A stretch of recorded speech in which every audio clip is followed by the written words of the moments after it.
You found it. Your home for the best content on your favorite team, the Fighting Tigers of LSU. Do us a favor. Subscribe to the channel. Leave your comments below. Be sure to smash that like button.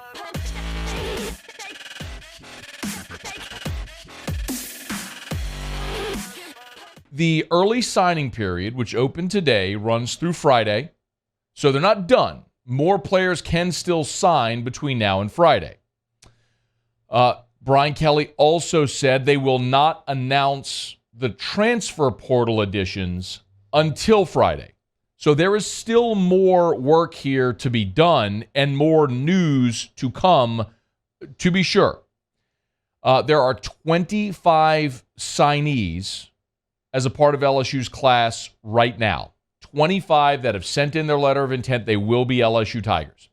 Coming into today, there were really three players that we were keeping an eye on. First was Dalen Austin. So Dalen Austin, cornerback, who had been a longtime LSU commit and had been rumored of late that he was a flip risk. And ultimately, Dalen Austin did, in fact, do what it was anticipated he would do, and he flipped to Oregon. So Dalen Austin, cornerback, 4-star that had been a longtime LSU commit, flips to Oregon today. But LSU did a little flipping of their own, as the Tigers did, in fact, land the Vanderbilt tight end commit, Kamorian Pimpton, who today flipped to LSU and sent his letter of intent. 6'6", 227 pounds, out of the state of Texas. Here was Brian Kelly today talking about what he likes so much about Kamorian Pimpton and why they went so hard to flip him from Vanderbilt. I don't know that I've had somebody with his raw athletic ability, and certainly there's work to be done as it relates to the physicality of the position and whether he's going to be an inline. We want to develop our tight ends as complete tight ends, where they can do everything, where they're not just a guy that you can, split out. We want them to be able to get in there and be part of a blocking scheme as well. So, and he's committed to that, and that's the one thing that, as, we talk about developing tight ends. My background in developing Coach Denbrock is incredible in the number of tight ends that he's developed. We wanted that for him, and that resonated with him. And then, obviously, the other skills that he brings, you just can't teach, right? I mean, as you mentioned, his catch radius, his ability to win in one-on-one matchups is going to be exciting to be able to develop. So, Dalen Austin out, Kamorian Pimpton in, which is why you settled at 25 today. The other player that LSU was in on was safety Isaac Smith out of the state of Mississippi. He was on LSU's campus last week. It was an LSU-Mississippi State battle. He chose to stay home, so he'll play in Starkville for the Bulldogs. So LSU at 25 right now. A couple more thoughts from Brian Kelly, but first, this is interesting because on top of Pimpton, you also signed Mac Markway, of course, the high 4-star tight end out of the St. Louis area.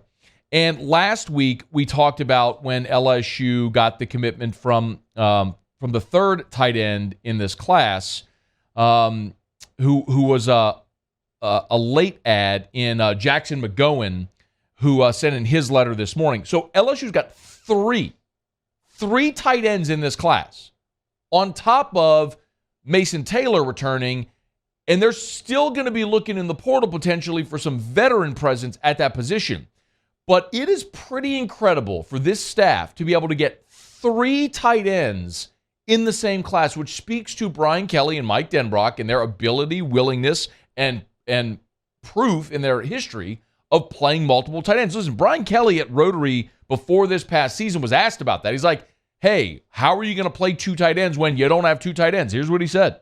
We have to be able to recruit some depth at that position. I have a preference to have a deeper tight end, depth chart. And we just don't have that right now, so it's going to take us a recruiting cycle. But we have guys on board that are going to fill in at that position. We won't have the ability to be as multiple as I would like at that position this year, but we'll manage. We'll be creative, and you'll see a tight end on the field probably every snap. and I like to keep a tight end on the field. That was Brian Kelly in August. Well, he said they'd have to recruit to it. They did. They've got 3 in this class, and they may not be done because they could be looking at the portal as well. Brian Kelly, this was sort of his, I should have probably started with this, but this was Brian Kelly's overarching thoughts on the day in the class. The 25 that we've signed, we are super excited about. And I know personally I've gotten a chance to spend a lot of time with each one of them. And again, as I said earlier, and have said consistently since I've taken the job, we've got to pull our base. And, 10 of them are from the state of Louisiana. They're also part of a very talented group of players from this state. I think when we look at it, I think of the top players, 8 of them are top 15 players here in the state of Louisiana. And we stayed in an SEC footprint for the most part. 21 of the 25 signees are from the SEC footprint. We did move nationally because of our brand recognition. We're in Maryland, Minnesota, Nevada, and Ohio. But again, this is an SEC footprint. Speaking of, so SEC footprint, yes. The other thing that's obviously of note is when you look at this class, Shelton Sampson from Catholic High, Caleb Jackson from Zachary. You're talking about getting guys who are Kylan Jackson from Zachary, Caleb Jackson from Liberty. You were able to recruit your Ricky Collins from Woodlawn. You got a handful of guys that are from within a 15-mile radius of your campus. And Brian Kelly was asked about that too, about the importance, and one of the reasons he took the job was the abundance of local talent, which he spoke to today. Yeah, it's unmistakable in a sense that, first of all, that they're so committed to LSU, right? They grew up LSU fans. That doesn't mean you can't recruit or you shouldn't recruit them as hard as everybody else. Matter of fact, I think we recruited them as well, if not better, because of that. We wanted to make sure that there was no stone unturned with our local players as well, that we did as well as if you were from Texas or Ohio. But there's such a, as the flagship university, there's such a passion for LSU, and it's seen by such strong high school football in this particular area. So you stayed local, you casted a national net where you needed to, and they're still not done. Here was Brian Kelly on the remaining positions of need in this class. Heavy influence on the defensive line. I think you'll see defensive line, defensive backfield as the particular areas that we still need to address as we move forward. So on the defensive side, again, you're looking at DBs. You're going to have to go get cornerbacks, right? And you're still, again, Thursday's a big day because Desmond Ricks is going to announce. And if the top uncommitted corner in the country picks you, that's a potential plug-and-play guy when you're playing Florida State and Orlando next year in the opener. So that would be huge. You got Toviano in there as well. So you've gotten some guys in that defensive backfield, but they're going to add more. Now, as far as Brian, he was asked about the number of early enrollees. And what's interesting about this isn't just the number of early enrollees. It's what he leads with. It's when he talks about the transfers at the end and how many more are going to be on campus than they already have. So 15 of them will be in early enrollees. And I chose not to include them in the bowl practice because I think it really would have detracted from our preparation. It would have been much more of a public relations show, more so than truly getting them ready. So we're staying away from that.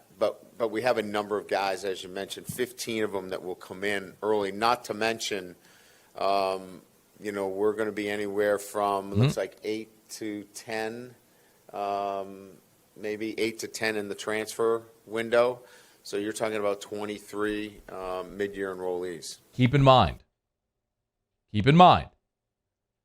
So 15 of your 25 high school signees right now are going to be here in January. 15 of the 25.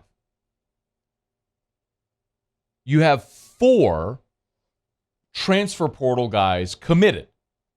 Aaron Anderson, the receiver, then you had a run on defensive linemen. 3 of them committed on Tuesday night.